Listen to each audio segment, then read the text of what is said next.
Good morning. Welcome to Unity. I invite you to settle in right here where we are. Settle in right with whatever's going on in your life. So we come together into one presence and one power that is absolute goodness. We come together with churches everywhere, spiritual communities everywhere, mosques, temples, sacred circles. So, set aside any thoughts about what's outside of this time and place and settle in for a moment, and even close your eyes if you like. There is only one. There is only love. There is only one. There is only love. Imagine that you open your heart to love.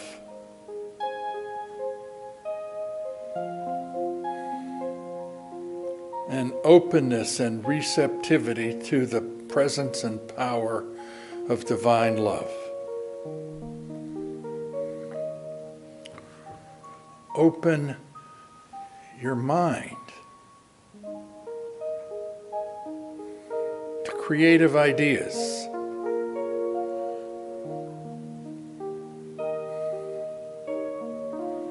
Open your life to new possibilities. Be open to healing, prosperity, vitality, purpose, and peace.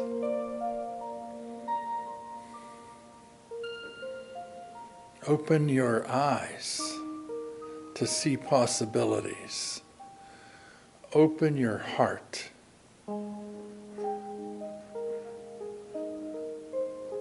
Open your eyes that you may see.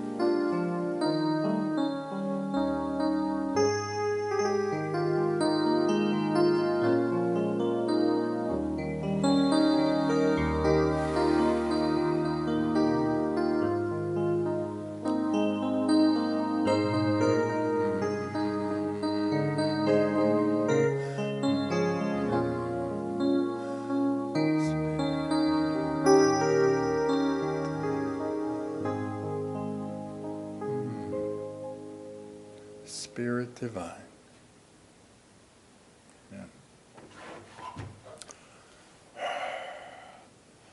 Well, here it is again, a holiday weekend that virtually no one spends any money on.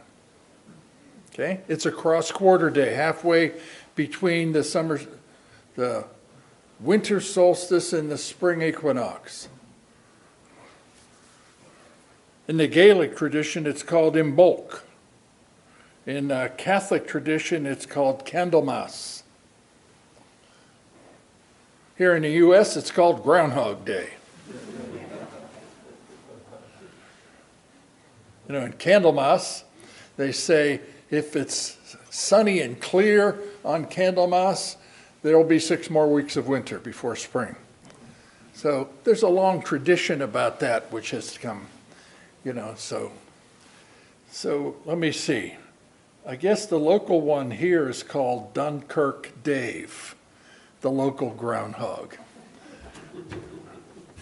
Well, Anyway, that's what I found out. So we're pretty far from Punxsutawney, Pennsylvania, but that tradition is everywhere. There are ones in the Northwest. They do it in Texas. They do it in Colorado.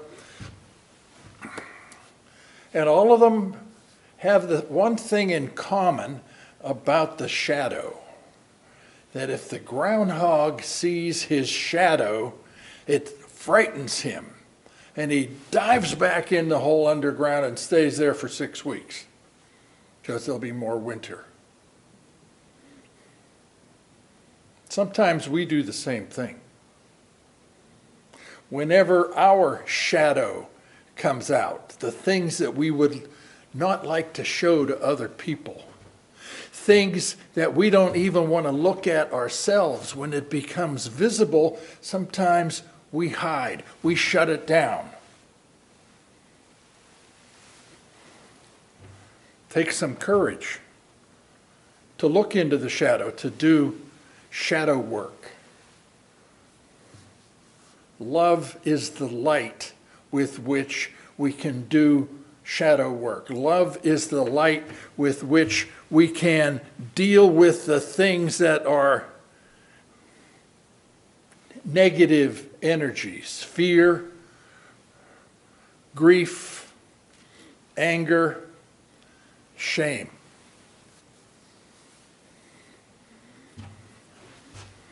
Our emotional nature makes up a large part of our consciousness, and our consciousness is the creative energy that affects our life and it affects the world we live in. As we change our consciousness, we change our world and contribute to a change in the world. And so when we avoid the hard feelings of grief, anger, fear, guilt, confrontation, we put a roadblock in our path.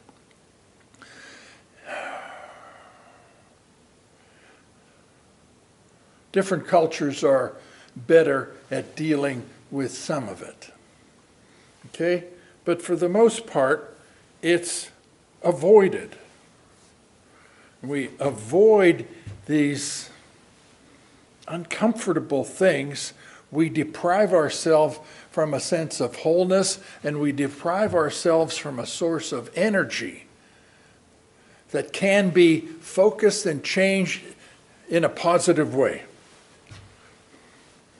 Suppressing the negative, blocking it, burying it, creates all kinds of problems. Real damage, depression, loneliness, isolation, addiction, violence. Because when we bury something that has energy like that, when we bury something that's alive, it's like the old horror movies, you know, it comes back ugly and angry. Okay? So,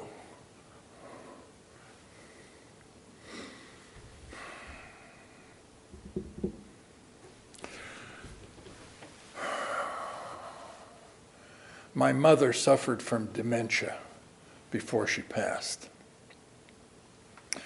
And before she went into assisted living, she had a cat that she really liked. She had it for, 15 or 20 years. And then the cat got sick and it had to be put down. My mother was not an emotional person. She was Russian, and the Russians have a long tradition of not being emotional. So I asked her about getting another cat or a dog, and she said, nope, I'll never get another animal. Whoa. She says, it's too hard whenever they die. She closed up. She was closed up about anger and fear and guilt as well. I can't help but think that that contributed to her dementia, because it created some static in her consciousness. There's been some research about negative thinking and dementia, but anyway. So the idea is to connect with the light of love, and then in that power, in that light, open up to what's really going on. Open up to the wholeness, to the fullness within us. So, this is the second week of a series about birthing a new world, about dealing with separation and division and polarization, establishing a consciousness of revolutionary love that creates a community, a sacred community. It's based on the book See No Stranger by Valerie Kaur.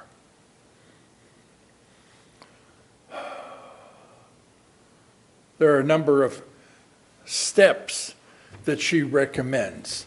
It's full of stories about how she came to these understandings, and some questions for us to reflect on to affect our understanding and our consciousness.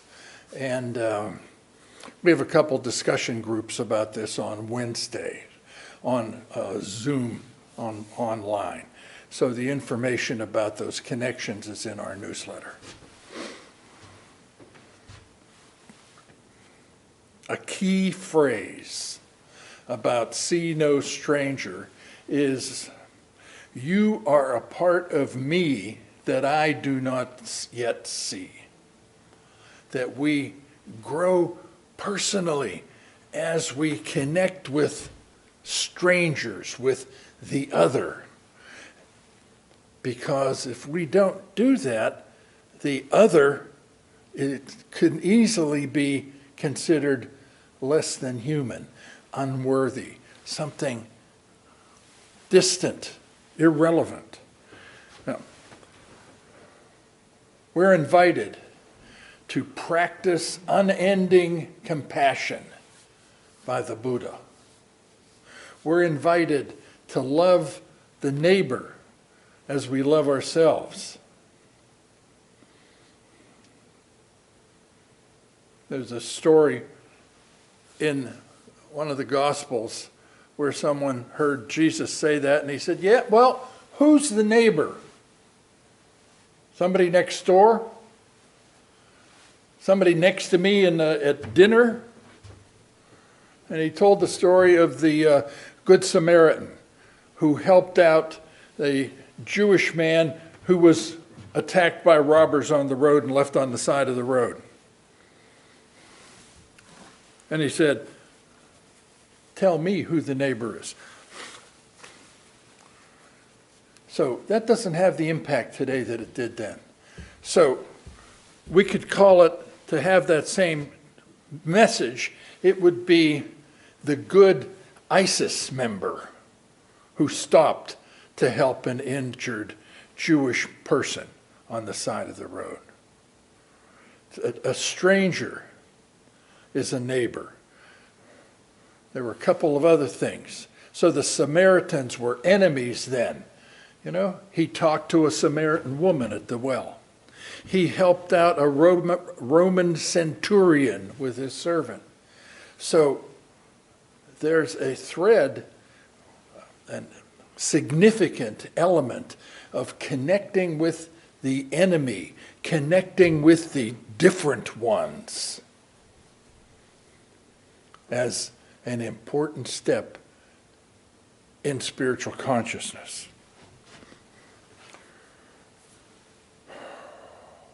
How do we do that? Wonder, we talked about last week. Be curious, be interested, be open to somebody. And then some additional steps that she has, chapter names, are grieve, fight, rage. It's like, really? Fight? Rage? We talk about the energy that's there that we have to honor, but contain, put in a safe container. The container is the consciousness of love. So today we're talking about grief. And grief is where we connect heart to heart with someone. We connect with their pain. Grief we can also consider it compassion or empathy, opening our hearts to each other. And we do that in love. And that connection bridges gaps, makes a difference.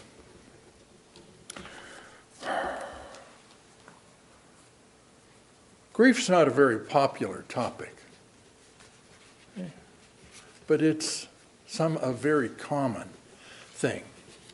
Someone has said, grief is the price of love. That if you love someone, one day there will be grief. One day there will be pain, the pain of loss.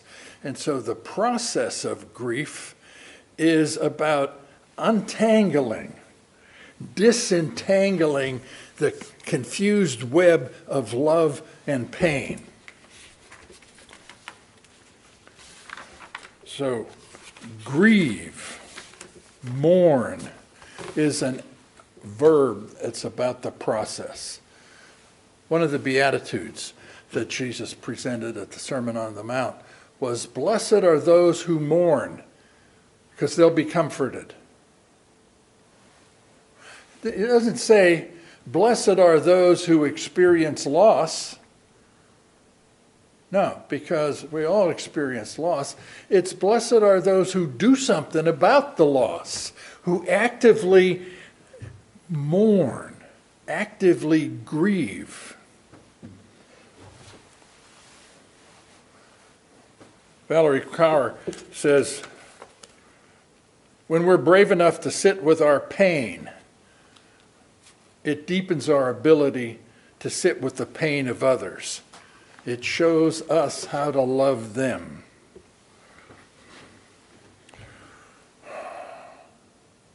That's not easy to do. Well, it's not complicated, but it's a little dangerous. It takes courage. It requires fierce love, because the pain of someone else can invade our hearts and make us uncomfortable.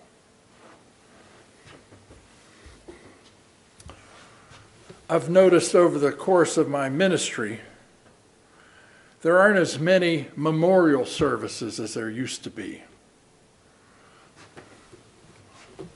I'm not talking about in the last year, since we haven't been able to get together because of the pandemic, but culturally, there's a resistance to deal with the loss. And it's like, okay, we'll just take care of the details and we don't need a funeral. We don't need a service.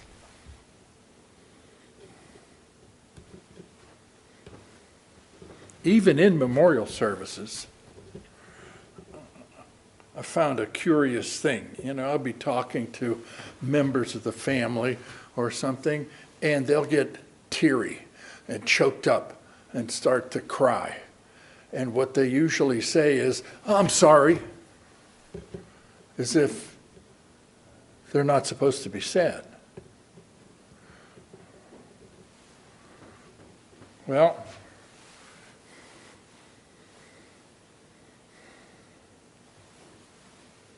if you're with somebody and they're telling you a story or something and they start to get weepy, what do? A common thing to do is to say, here's a Kleenex, okay? Or pat them on the back. What that means is, don't cry, don't bother me, don't disturb me, because let me try to figure out how I can fix you, rather than to just be present. So oftentimes we don't know how to handle the pain. We don't know what to say.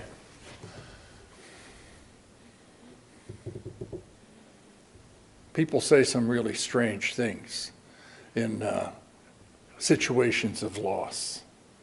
So a real common thing is, I'm sorry for your loss. I'm sorry for your loss. Compare that to, I'm so sorry. I'm so sorry. You can just hear the difference. One of them is kind of an automatic, and the other one seems to be an open heart. Okay? But one thing that really is wrong is, I know how you feel. No, we don't. We don't know how another person feels. We may have experienced something similar and had a lot of feelings ourselves, but we don't know how they feel. And saying, I know how you feel is like saying, don't tell me about it, because I already know. Or how about this one? Well, she's in a better place.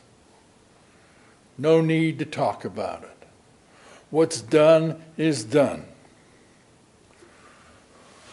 Or, time heals all wounds.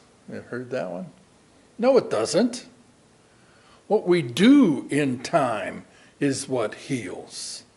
Not just letting it be, ignoring what's happened. That doesn't heal anything. That buries it and causes problems. Okay? Or sometimes we're given advice about what to do. Oh, Mom, your cat died. Get another cat. Replace it. Oh, your boyfriend broke up with you? Here, let me introduce you to somebody. Replace it. Rebounds don't work very well in relationships, and replacing something that you've lost doesn't work very well until you've dealt with the feelings about the loss. There's another one. Common one. This was my family's. Keep busy. Oh, that's too bad. Keep busy.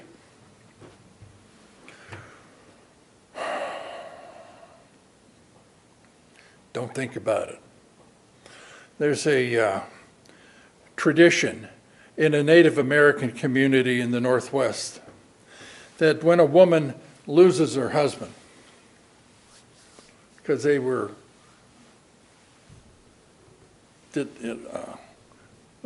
it was dangerous. What they were, however they lived, was dangerous.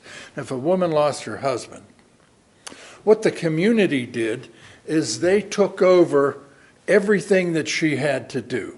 They took over care of her kids and her house, her garden, or her animals, whatever she might have, and all she had to do was sit under a tree or sit beside a stream, or walk on the beach, maybe with other people.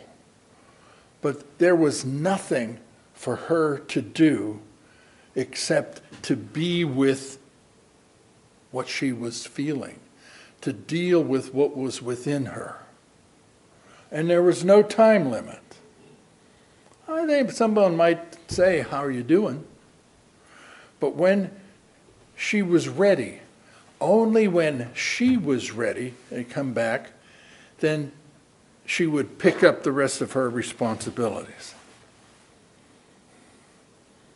There are all sorts of grieving rituals around the world throughout time, ways of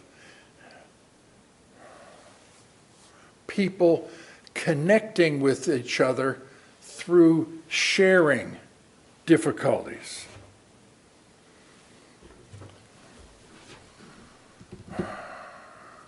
Why have a memorial service? What's the purpose there? Just to be present. Be together so that it's not alone.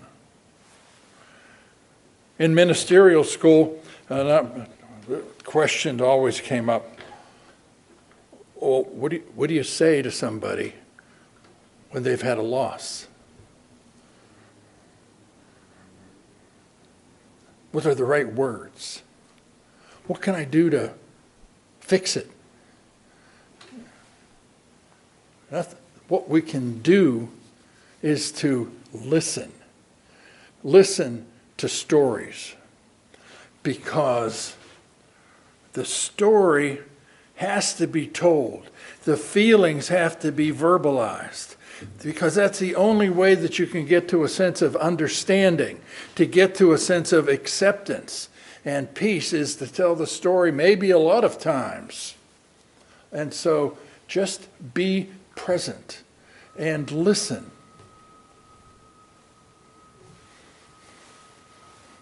When the story's told in the community, then healing can happen. Shared grief creates shared strength.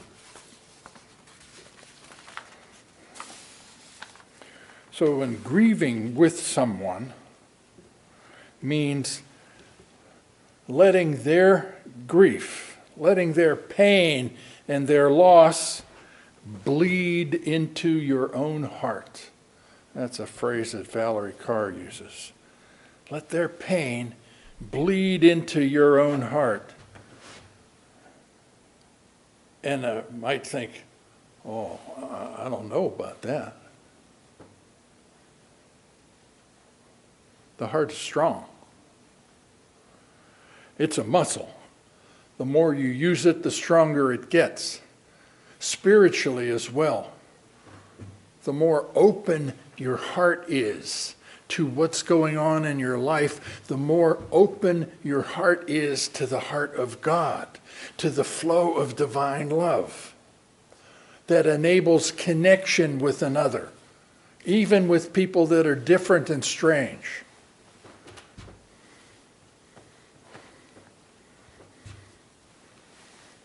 Sometimes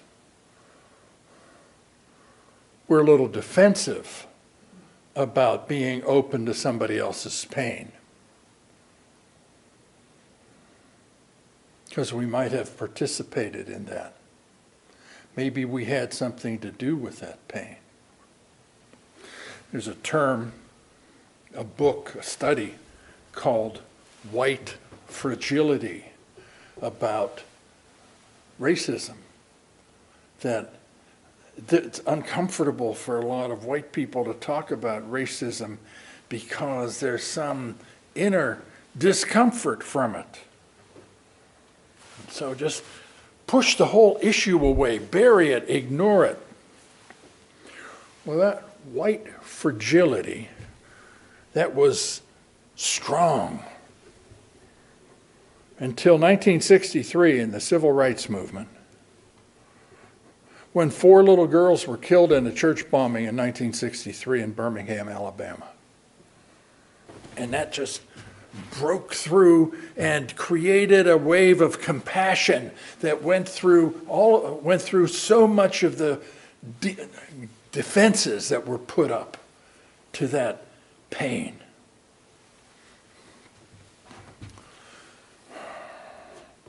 Mother Teresa talked about being overwhelmed by the scope of pain that's in the world.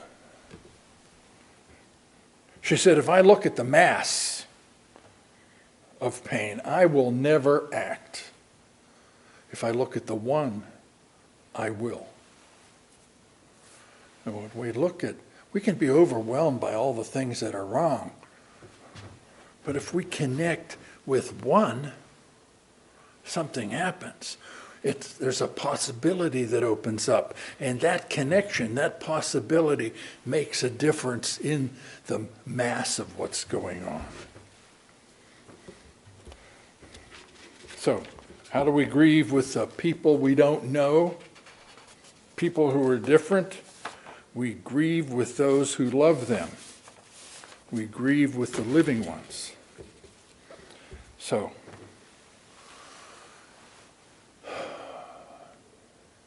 practice unending compassion. Establish a consciousness of radical receptivity to each other. in spite of our different disagreements, in spite of our differences, recognize that the same energy of love connects us together. And one of the ways that we can recognize and foster that connection is sharing the pain, hearing the stories, being present, and then prayer.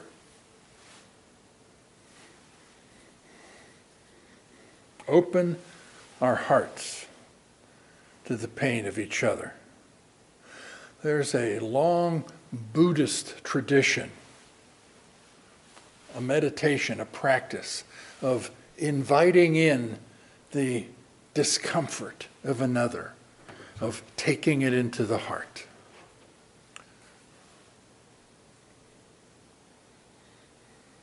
It's called Tonglen. Breathe in the pain, breathe out the love. Be open, be present to the discomfort of another person and take it into your heart. The heart is strong. The heart, the center of love, is connected with the source of all love.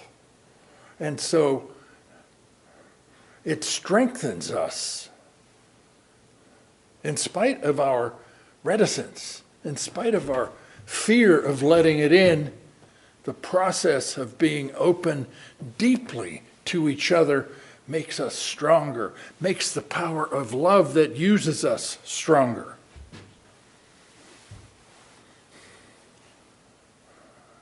Something that Jesus said about that. He said, "Where two or more of you gather in my name, there I am in the midst of you." So, if two people connect in the consciousness of pure being, if two people are present to each other in the energy of divine love, there is even more present than what is the sum of those two. There's an additional power and presence that's there. So we're going to do an exercise of Tonglen. So, who might you pray for today? Who is it that you know that is having a difficult time? They may be sick. They may be angry or confused. They may be suffering a loss. They may be feeling disconnected, depressed, ashamed, guilty, whatever. Think of one person.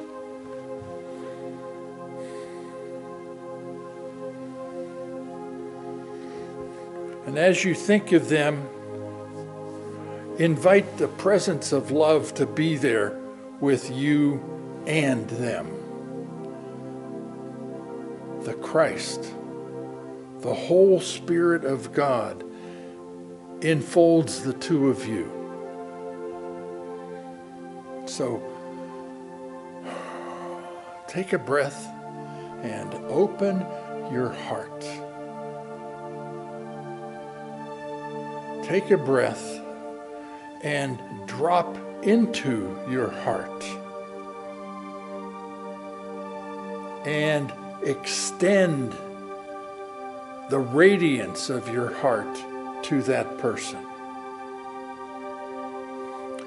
Every time you exhale, extend love to them. And every time you inhale, draw in the energy of their heart. So there is a linking heart to heart.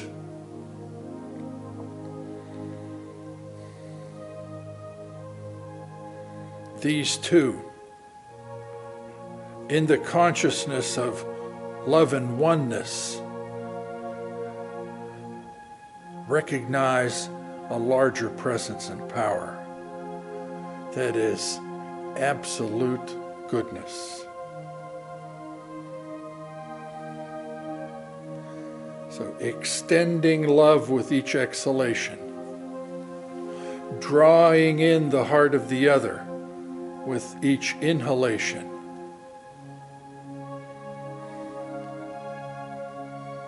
A smooth, easy movement of your breath. Breathe in what's in their heart. Extend the healing power of divine love to them as you breathe out. Breathe in pain. Breathe out love.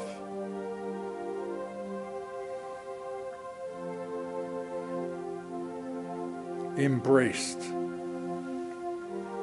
the two of you, in the everlasting arms,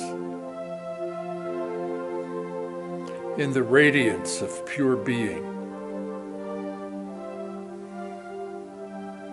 one with God, one with each other.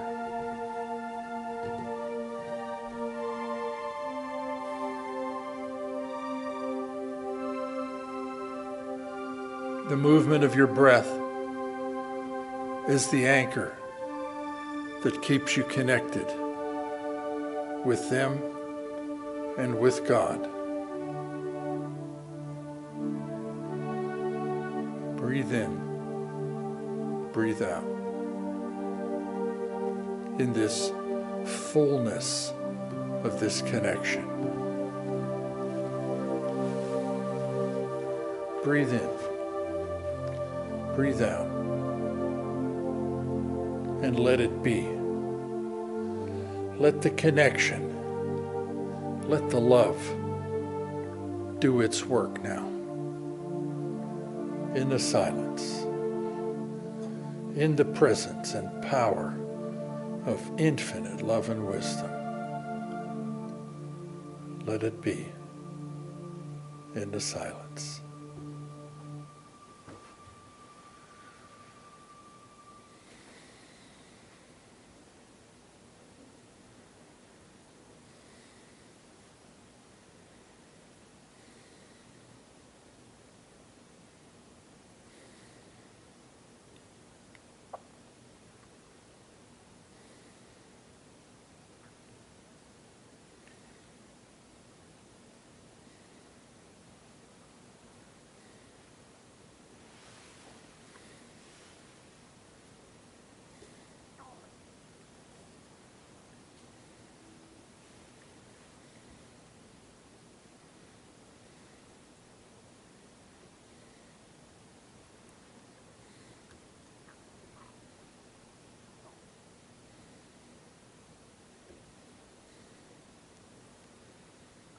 Deepen your breathing a bit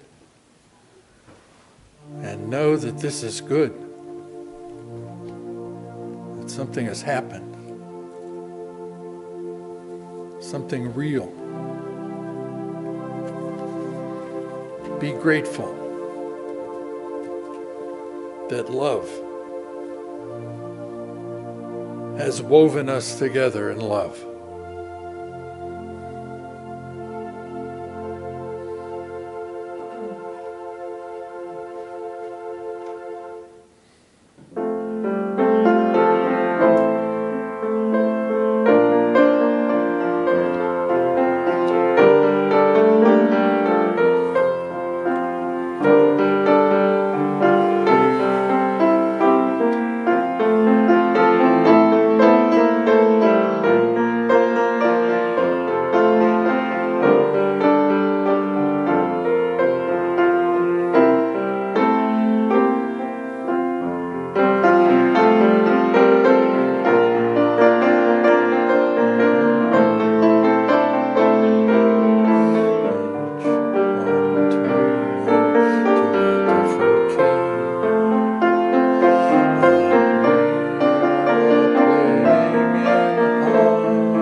Amen. Amen.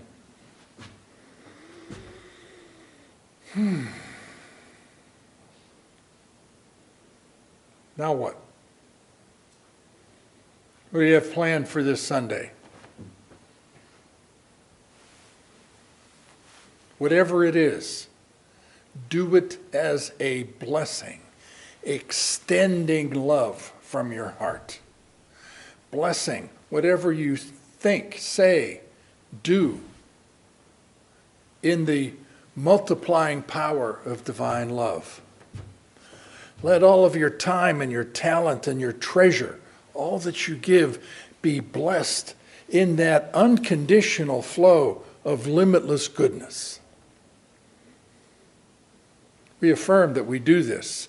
We affirm that this is so with this traditional love offering blessing. Divine love flowing through me blesses and multiplies all that I am, all that I have, all that I give, and all that I receive. And I am so grateful. Amen.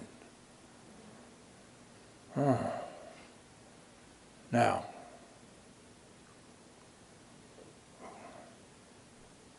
whose hand would you hold today to give them a sense of comfort and peace?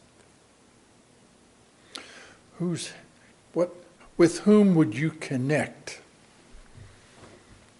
to affirm oneness? So imagine doing that. As we declare the words of the prayer for protection for all of us together. The light of God surrounds us. The love of God enfolds us. The power of God protects us. The presence of God watches over us. Wherever we are, God is, and all is well. And there is peace.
Peace, peace, peace.